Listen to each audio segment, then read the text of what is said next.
عزیزانو، از جابر فرمای رضی الله تعالی عنہ دا حضرت عبدالله زوی دی. دا دومره لوی صحابي دی چې پیغمبر علیه السلام ودته دی فرمایي چې ما ته 25 واره د مغفرت دعا کړې ده. پیغمبر علیه السلام مبارک و حضرت جابر ته 25 واره د مغفرت دعا کړې ده. یا الله د جابر مغفرت و فرمایه، یا الله د جابر مغفرت و فرمایه. نو دا پر یو ځای باندې نه، بار بار پر ډیرو ځایو، پر ډیرو موړو، پر ډیرو مکانو باندې. بیا د بابا چې دی هغه حضرت عبدالله دی، دا په احد کې شهید سلو. نو حضرت جابر رضی الله تعالی عنہ چې کله بابا شهید سو ډیر پریشان و، غمګین و. بیا ورځ پیغمبر علیه السلام پوښتنه ځینې وکړه چې جابر ولې دومره پریشانه یې، خیر خو به یې؟ ولې یا رسول الله بابا مې شهید سولو، نو د کور کار یم را پاته سو، کتار یم را پاته سو، بچان مچان ټوله ذمواري زما په غاړه سوله، نو ځکه پریشانه یم. بیا بابا مې هم له دې دنیا ولاړی. د مشکات حدیث دی، وی پیغمبر علیه السلام ورته ویلې ول جابر ستا د بابا او د الله قصه درته وکمه؟ ول و خو دې راته وکه یا رسول الله. و پیغمبر علیه السلام مبارک ورته وفرمایلی چې کله الله پاک دا دنیا پیدا کړې ده، الله د هیڅ چا سره داسې نه دی کړی لکه ستا د بابا سره چې وکړو. ول څنګه یا رسول الله؟ ول چې کله ستا بابا شهید سو، الله رب العزت و خپل ځان ته کښېنوی مخامخ، الله رب العزت و حضرت عبدالله ته، عبدالله و الله ته کتل. بیا الله رب العزت ورته وفرمیل عبدالله ووایه چې غواړې. و حضرت عبدالله ورته ویلې ول یا الله ما ته بیا ژوند راکړه، زه به بیا ستا په لاره کې قرباني ورکمه.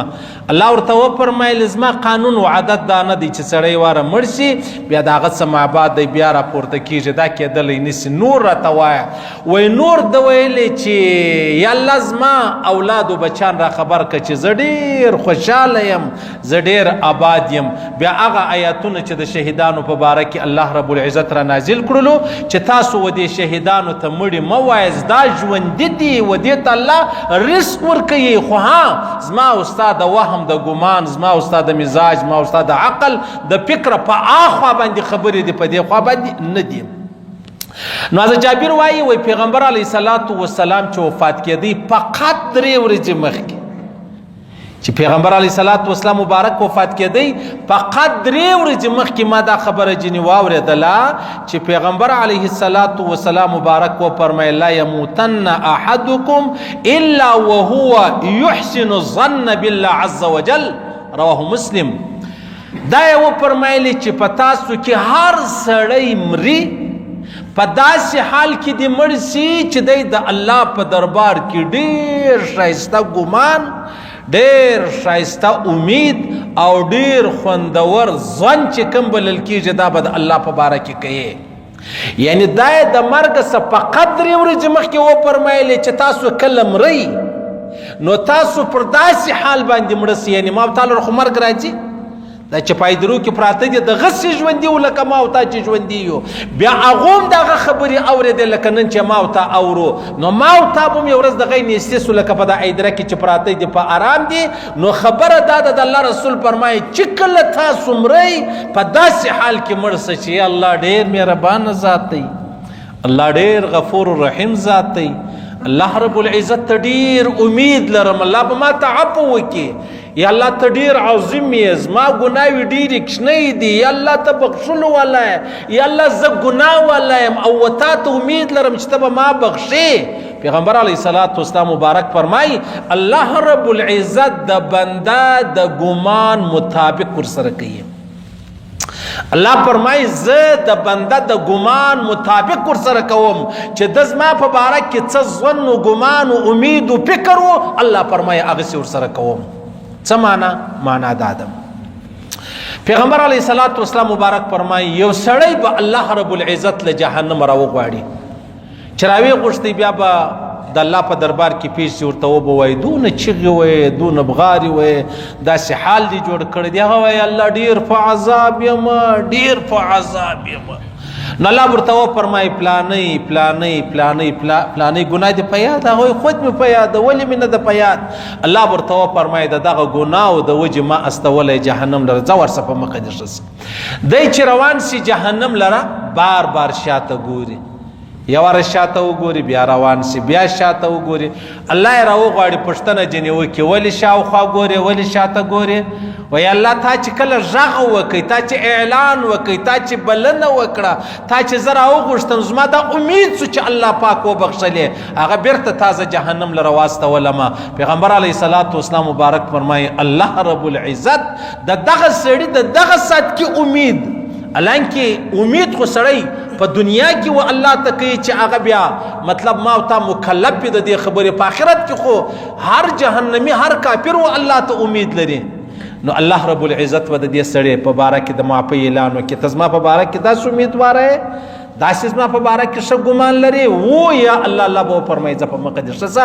د جهنم بجای جنت لره پوه شوس په دې خبره باندې او بیا حضرت عمر فاروق فرمایي وای دوی خبرې دي یوه خبره د الله په دربار کې د ګمان ده د ظن ده د امید ده او بله خبره د الله په دربار کې د خوف ده د الله رب العزت په دربار کې به انسان څنګه وسیږي د خوف او د امید په مابینځ کې به وسیږي حضرت نبی صاحب فرمایي سپین ږیري عمر رسیدا هغه به الله ته امید لري چې الله بخښل والا ذات دی ځوان هغه به دا وایي الله رب العزت خو ډېر عظیم ذات دی داسې نه چې ماته معافي ونه کړي داسې نه چې ماته سزا راکړي داسې نه چې ماته د جهنم اور راکړي ځوان به د خوف خواته ډېر مطلب کوشش کوي سپین ږیری عمر رسیدا هغه به د امید خواته ډېر کوشش کوي حضرت عمر فاروق فرمایي که د قیامت پر ورځ اعلان وسولو چې تمام انسانان به جهنم لرجی یو سړی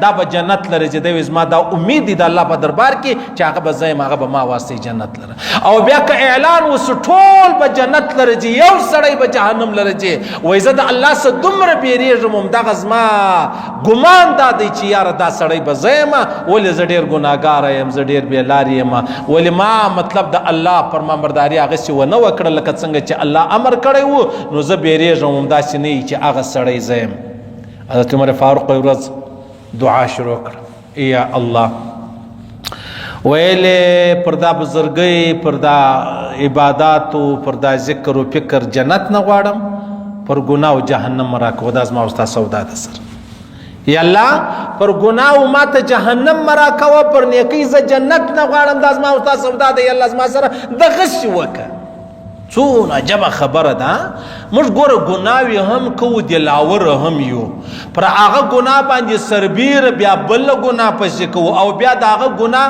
چیلنج کو د هغه ګناه بیا موږ اعلان کو چې ما داسې وکړلو یعنی د الله په دربار کې موږ څومره مطلب هغه بے ادب بلې بے احترام بلې ما ته د الله په دربار کې دومره بے ادب کوو پیغمبر علیه السلام مبارک فرمایي د الله رب العزت پر رحمت باندې چې کله کافران خبر شي شیطان خبر شي هغه به دغه وایي الله ډېر مهربان ذات امام والله وبخښي او چې کله د الله په قهر باندې انبیا خبر شي انبیا به هم دغه وایي چې خدای خبر چې ما ته به الله معافي وکړي بیا نه وکړي نو لهذا حضرت جابر وایي په قدر ورځې مخکې د پیغمبر علیه الصلاة والسلام د مرګ څخه پیغمبر علیه السلام مبارک سما دا واوریدل ویلې ول چې تاسو کله مرئ په داسې حال کې مړه سئ چې تاسو څه فکر تاسو به د هغه وایئ الله ډېر مهربانه ذات دی زما ګناه خو ډېرې لږ دي کوچنۍ دي که څه هم زما دپاره د هلاکت سبب دی خو د الله دربار ډېر عظیم دی زما ګناه پکې ښکاره کېږي نه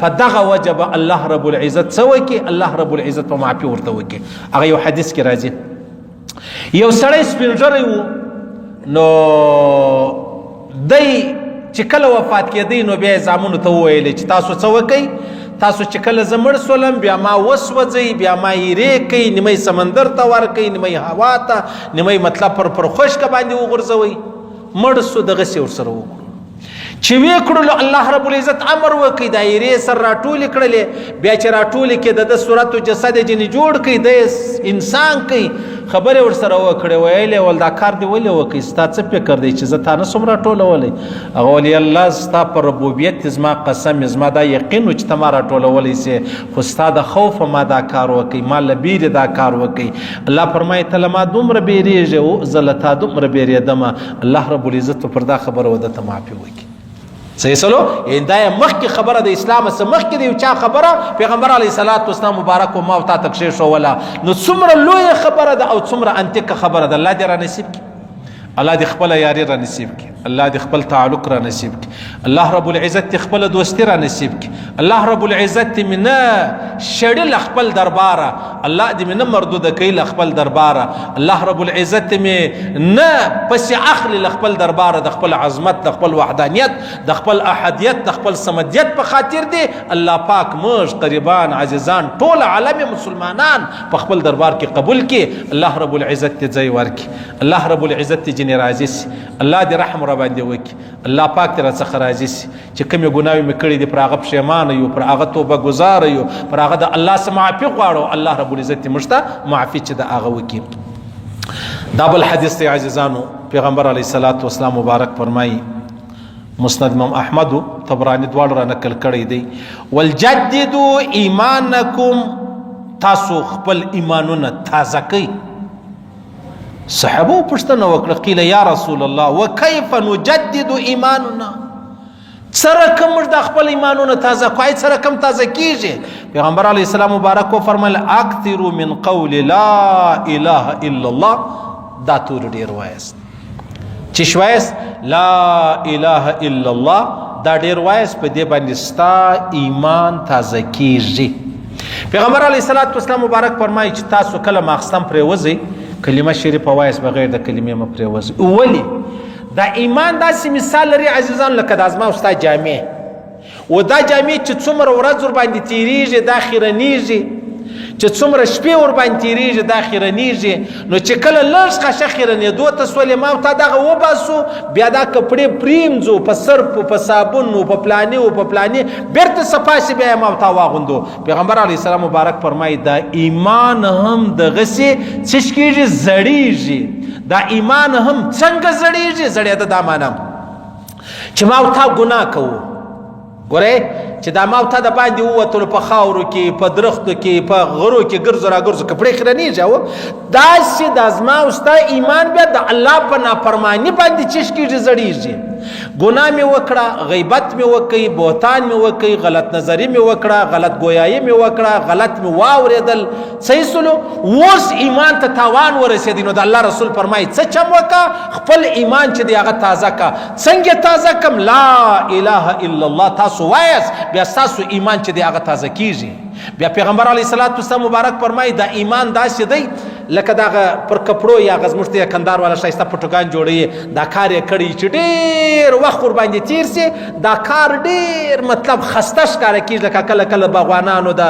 یا د ډېر مطلب شپانه درواغه 15 کاله 8 کاله 10 کاله مخکې پر پټو کار کړی دی هغه ګرد وسولېدل دی هغه مطلب میټاو سوی دی هغه ختم سوی دی لږ خشه چې دی هغه پاتې د الله رسول فرمایي دا ایمان هم دغه رقم زړیږي اوس چم وکما اوس دا چم وکړه د الله رسول فرمایي څه وکړه لا اله الا الله وایا په دا لا اله الا الله ستا ایمان داسې تازه کیږي لکه دا په سرپو یا په صابون باندې زما او ستا کپړې څنګه صفا کیږي ایمان هم د لا اله الا الله سره داسې صفا کیږي او داسې نوی کیږي او داسې خوندور کیږي وس عزیزانو لا اله الا الله خو ډیره اسانه خبره ده هیڅ ګرانه خبره نه ده په یو سکند کې سړی درې څلور واره ویلی شي اندازه ولګوي نو اوس ډیر داسې کسان ستا پیغمبر علیه الصلاۃ والسلام مبارک فرمایي تاسو اوس لا دا کلمه شریفه ډیر وایست بیا به داسې وخت راشي ته به غواړې چې زه ووایم ویلی بې نه شي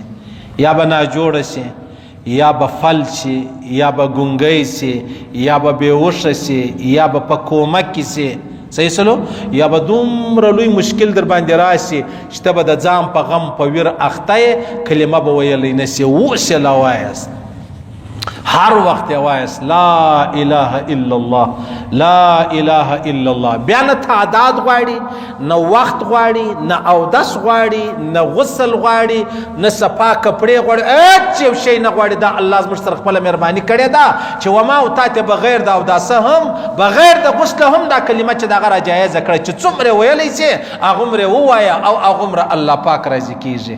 الله دې را نصیب کړي، الله پاک دې په ژوند کې را نصیب کړي او د مرګ پر حال دې الله را نصیب کړي. موږ قریبان ټول مسلمانان که زموږ د سر دشمنان دي و هغو چې دي مسلمانان و هغو ته دې الله پاک کلمه ور نصیب کړي چې مري دا د مرګ پر ټیم دا کلمه ووایه به د ابدالآباد دپاره کامیابي چې شته هغه دا ده چې د مرګ پر حال باندې سړی کلمه شریفه چې د هغه ووایي. نو په دې وجه پیغمبر علیه السلام مبارک فرمایي جددو ایمانکم، تاسو څه کوئ؟ خپل ایمانونه تازه کوئ. تازه کېدی څه دي؟ هغه دا دي چې تاسو ډېر دا وایاست لا اله الا الله لا اله الا الله. بیا یوار یوار محمد رسول الله ورسره ووایه، سخته ډېر ثواب لري او څنګه خوند کوي. بیا به د یوه خراسي موږ به غواړو چې کلمه ووایي لیکن ویلی به نسو. او د رښتیا یو سړی په کراچي کې و، زموږ ته پښتون ولو، هغه ښه کاروباري سړی ولو. ما ته یو ډېر مطلب نږدې ملګري وویل چې هغه بیا د ده ملګری و، کلمه یې نسو ویلی. هر څه ته ووایه لا اله الا الله نسو ویلی. نه د معلومه چې څه ګناه یې کړی، جوړ روغ په خوله هم روغ، ګونګی نه، داسې نه چې په خوله کې بندېده. یا الله رب العزت کلمه شریفه جنا اخیستې وله ویله یې نسوله. الله دې نه کوي، الله دې نه کوي. که داسې حال پر ما او تا باندې رالی نو ما او تا به څه کوو؟ العیاذ بالله، نعوذ بالله، استغفر الله. الله دې مې وساتي، الله دې را نصیب کړي، الله دې دا را نصیب کړي چې موږ څه وایو؟ لا اله الا الله لا اله الا الله.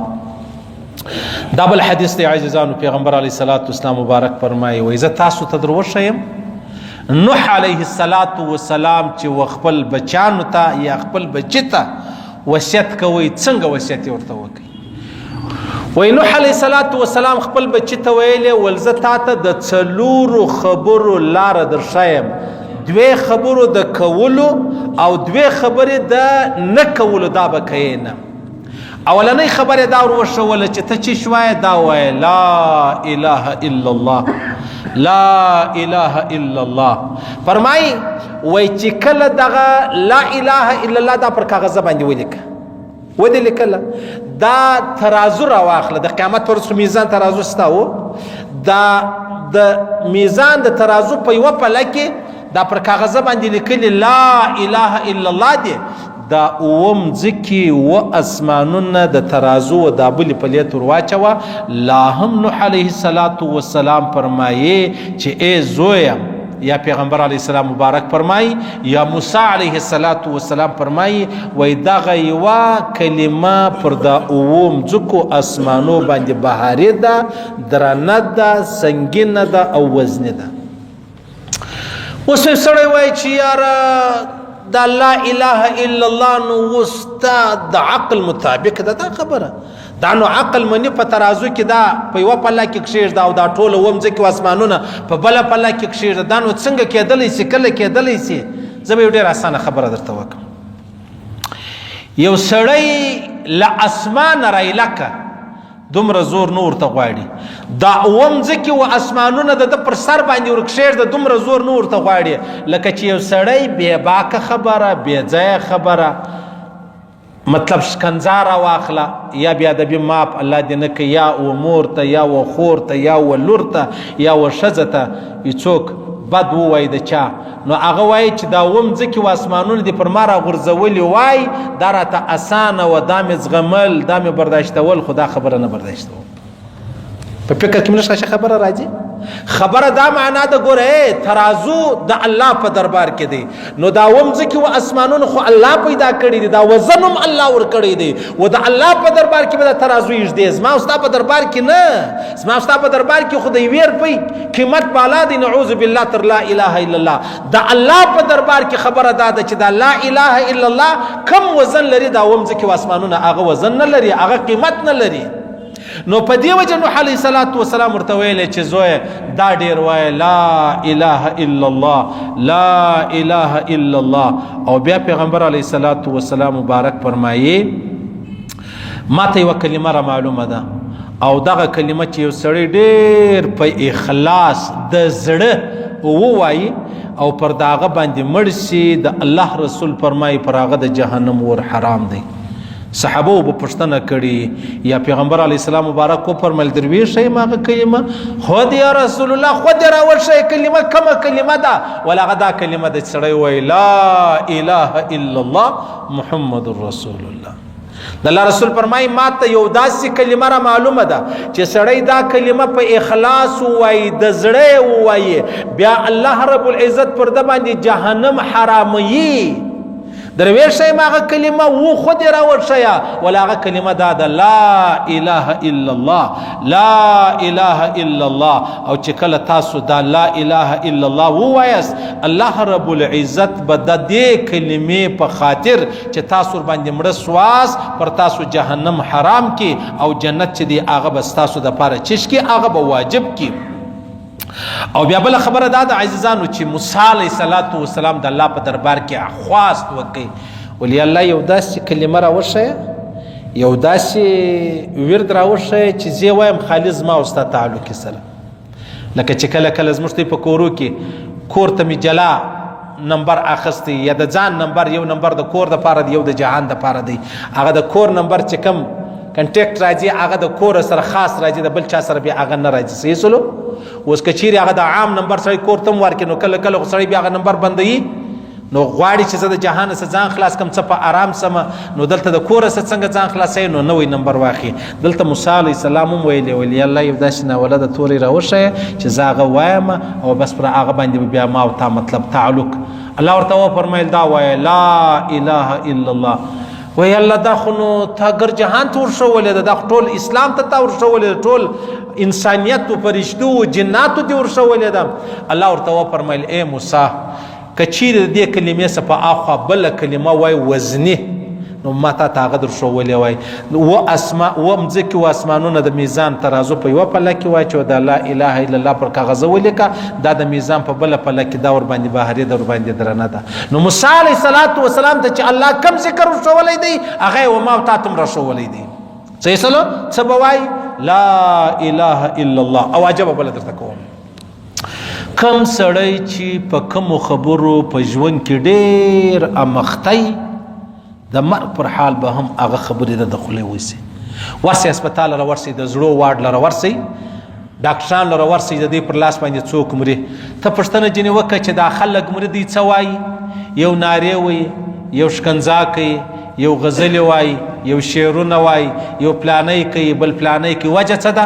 وجه دا ده چې د ده خوله په دې خبرو بغیر د اختیاره اوښتې ده بغیر د اختیاره. لکه کله کله یو سړی اسپتال کې اپریشن وروکي سرجري وروکي صحیح سلو نو بیا چې کله هغه نشه له ده ځي بس دی غږیږي دی هسې غږیږي په ځان نه دی خبر چې زه څه وایم که دی غزلچي و غزلې به ډېرې وایي که مطلب ذکر والا او ذکر به ډېر کوي که شاعر و شعرونه به ډېر وایي که دکاندار و دکانداري به ډېر کوي بس هغه شان دی خامخا دی په ځان خبر نه وي. نو راسي موږ په دا ذکر باندې ځان عادت کو د مرګ پر حال به ما او تا په ځان نه پوهېږو الله به بې اختیار از ما او ستا خولې له دا راولي لا اله الا الله لا اله الا الله. څونه زوروره خبره ده او څنګه خوندوره خبره ده. الله دې را نصیب کړي الله دې را نصیب کړي. دا یوه خبر ورته وکړه نوح علیه السلام خپل بچي ته زه تا ته وصیت کوم د دوو خبرو دا دواړې خبرې به کوې په هغه کې اولنۍ خبره د لا اله الا الله وه او دویمه خبره دا ورته وکړه ول زویه دغه توري ډېر وایه سبحان الله وبحمده سبحان الله وبحمده ورته ویلې ولا و دې مخلوق ته چې کله روزي ملاویږي هغه دغه سبحان الله وبحمده د برکت ملاویږي. ویل دا مخلوق ته چې کوم روزي ملاویږي کوم روزي ورکول کیږي دا نوح علیه السلام خپل زوی ته وایي سبحان الله وبحمده دا ډیر وایه ول دا کم مخلوق ته چې روزي ملاویږي هغه دا سبحان الله وبحمده د وجه ملاویږي. نو لہذا دا ډیر وای یو لا اله الا الله ورشوله، دویمه دا خبر ورشوله. او پیغمبر علیه الصلاۃ والسلام مبارک فرمایي که یو سړی را ولاړ شي دومره سونه د الله په لاره کې خیرات کې صدقه کې لکه غر، و د غر عمره سونه نو چا لیدلې ده، خو بیا ممکنه ده چې د ګر دنیا غ سره یو ځای کې د یو سړی بسي، ممکنه ده. اوس د الله رسول فرمای د الله په دربار کې دا دومره خوندور محبوبه نه ده و الله ته لکه سبحان الله وبحمده ډیر ډیر ویل. پیږي اوس مشته خلص په خیراتو سهل میو دلته د الله رسول فرمایي چې دومره سونه ولري لکه دا غر او دا ټول د الله په لار کې صدقه او خیرات کې و الله ته دومره محبوب نه ده لکه یو واره دا ویل سبحان الله وبحمده، بیا نو بار بار دا غتوري وای سبحان الله وبحمده. نو ولي تا دون سونه خیرات کې دا خو ډیر لوی شی دی. الله وای ما ته دا خوند راکې دا ته چې ما یادې دا ما ته ډیر خوند راکې. او پیغمبر علیه الصلاۃ والسلام مبارک فرمایي سبحان الله که سړی د ورځې 100 واره دا وایي سبحان الله وبحمده، اوس ګور یو خو سبحان الله العظیم وبحمده، بل سبحان الله وبحمده سبحان الله العظیم هغه ځان ته دی، یا دغه سبحان الله وبحمده د الله رسول فرمایي و الله ته محترم کلام، خوندور کلام، محبوب کلام چې دی هغه دی سبحان الله وبحمده. سړی د ورځې 100 واره دا وایي سبحان الله وبحمده کې دومره ګناوي کړي وي لکه د سمندر ځګ، الله رب العزت دا ګناوي معافوي. سمندر څو دی، ځګ څو دی، یو الله په خبر دی. اوس پیغمبر علیه السلام فرمایي فقط 100 واره دا وایي سبحان الله وبحمده چې دومره ګناه دي کړي لکه د سمندر ځګ، الله رب العزت دا ګناه و تا ته در معافي 100 واره دغه کلمه ووایم. او بیا پیغمبر علیه الصلاۃ والسلام فرمایي چې کله یو سړی 100 واره دا وایي سبحان الله وبحمده 1,40,000 نیکی الله رب العزت پر دغه 100 واره ویلو باندې ورکوي. 100 واره سړی دا وایي سبحان الله وبحمده 1,40,000 نیکی الله رب العزت پر دا 100 واره ویلو باندې و ما ته راکوي. په بل حدیث کې ابن کثیر مولوی صاحب را نقل کړی دی هغه که فقط یو واره سړی دا وایي سبحان الله وبحمده 1,40,000 نیکی الله رب العزت پر دا یو واره ویلو باندې ورکوي. اوس ګوره عزیزان مشتی ډیر غیبتونه کړي دي، ډیر غیبتونه را سکیږي او ډیر وار می کړي دي. نو مشتی چې کله 100 واره دغه کلمه شریف وای سبحان الله وبحمده 1,40,000 نیکی دی. او دا په هغه چا پسې وبخښو چې چا ما ته غیبت کړی دی، ما ته زیر کړی دی، ما ته بد پسې ویلی دی، ما ته تاوان ورسولی دی، د قیامت په ورځ زما او ستا نیکۍ راڅخه اخلي. نو یو د قیامت په ورځ یوه نیکي یوه سبحان الله دا اووم ځکې و اسمانونه به دومره محترم نه لکه یوه سبحان الله و الله ته نه و تا و ما ته. د قیامت په ورځ چې اووم ځکې و اسمانونه الله و ما او تا ته راکوي دا و موږ ته دومره محترم نه دي لکه یوه سبحان الله. نو د قیامت په ورځ بیا زما او ستا څخه دا کلمې اخیستل کېږي. نو دا خو ډیره ګرانه خبره ده. ته راسې چې کله هم موږ دا ذکر کوو یا د چا پر ما او تا حق دی، زما او ستا سره احسان کړی دی، زما او ستا سره ښه کړی دی، زما او ستا په باره کې ښې دعاګانې کړي دي، زما او ستا په باره کې ښه امیدونه کړي دي، زما او ستا په باره کې ښه ګمان درلودی، راسې په هغه پسې 100 واره دا کلمې ووایه بیا ثوابونه ودې تر وبخښه. الله رب العزت به بیا و ما او تا ته هم دغسې ورځ راکړي چې الله رب العزت ما او تا مړه یو بیا به څوک په ما او تا پسې دغه کلمه شریفه چې د هغه ووایي. نو څه ورته ویل نوح علیه السلام؟ نوح علیه السلام زوی ته ویلې ول د 4 خبرو وصیت درته کوم، 2 کول 2 نه کول. کول دا دي چې لا اله الا الله ډیر وایه، دویمه خبره دا د سبحان الله وبحمده دا ډیر وایه و مخلوق ته الله پاک د دې د برکت روزي ورکوي. او نور خبرې چې زه درته وایم د دې څه ځان ګوره هغه 2 خبرې، یو شرک کول دي او بل تکبر کول دي. شرک کول تکبر کول. د مشرک سړی بخښنګه د کافر سړی بخښنګه الله فرمایي داسې ناممکنه ده لکه ستن راواخله. ستن د ستنې بیا سپم دی دا سپنسۍ چې موږ تر پیودو اوس وش راواخله په خپل حال کې ژوندی ولاړ دی دغه ستن ده دغه وش د دې ستنې تر سپم ایستلی سي نشي وتلی، ناممکنه ده، ګرانه خبره ده، په هیڅ صورت نشي کېدلی. الله فرمایي وای د کافر جنت لرتلل داسې محاله ده، ناممکنه ده، په هیڅ صورت کېدلی نشي. پیغمبر علیه الصلاۃ والسلام مبارک فرمایي د هر ګناه په باره کې د الله په دربار کې امید شته چې الله دې معافي ورته وکړي. دوی ګناوې داسې دي چې الله پاک معافي نه ورته کوي. یو چې کله سړی شرک وکړي او پر شرک باندې مړ شي کې توبه وایستل الله یې معافوي، پر شرک مړ سو. او دویم دا دی ناحقه یو مسلمان وژل، ناحقه یو مسلمان وژل دا چې کله سړی وکړي د الله په دربار کې هیڅ امید د بخښلو چې دی هغه نشته. صحیح سلو چشم نه کوي ول دغه دوی خبرې، یو به شرک نه کوي او دویم به تکبر نه کوي. تکبر خو نو داغه دی چې سړی ځان تر بل شو وبلي. یو صحابي ول یا رسول الله ما ته شایسته کالی ښه خوند راکوي، موټر ښه خوند راکوي، ښه آس ښه خوند راکوي، شایسته اوښ ښه خوند راکوي، شایسته کور ښه خوند راکوي، شایسته ځواني ښه خوند راکوي. نو دا بده خبر ده ولیا دا بده خبره نه ده، دا تکبر نه دی.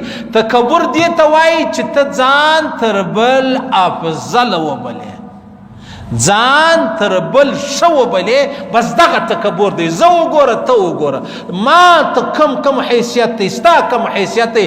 دغه دوی خبرې ډېر تاوان لري. نو ورته ویلې چش به نه کوې دوی خبرې، دا یو به شرک نه کوي او بل به تکبر نه کوي. او کم څوک چې شرک کوي او تکبر کوي بیا د دو د الله په مابینځ کې حجاب راشي، پرده راشي. نوح علیه السلام زوی ته ویلې ول چې کله یې سړی شرک وکړي یا تکبر کوي د دو د الله په مابینځ کې پرده راشي، بیا به خپل کار کوي الله رب العزت په خپل.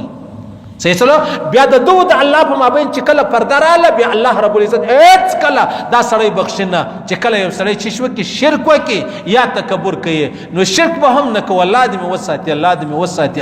کرا څخه سوی الله دې معافرت وکي، او تکبر به هم نه کوي. کرا څخه سوی دی الله دې معافرت وکي. ولی وای دا تکبر دا یو د لوی الله نقشه ده، دا د یو لوی الله خصلت دی.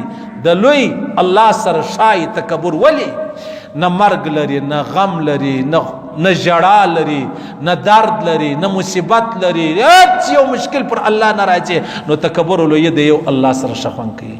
او که بیا بل څوک د هغه څه علاوه تکبر کوي نو هغه مرګ هم لري، غم هم لري، پریشانی هم لري، ژړا هم لري، درد هم لري، مصیبت هم لري. الله رب العزت خو منزه دی له دې شانو. نو په کار د چا د پاره د تکبر الله فرمایي دا تکبر ګرځه زما جامه ده، تکبر زما جامه ده. چا چې تکبر شروع کوي هغه داسې دی لکه زما و جامې ته چې لاس راواچي.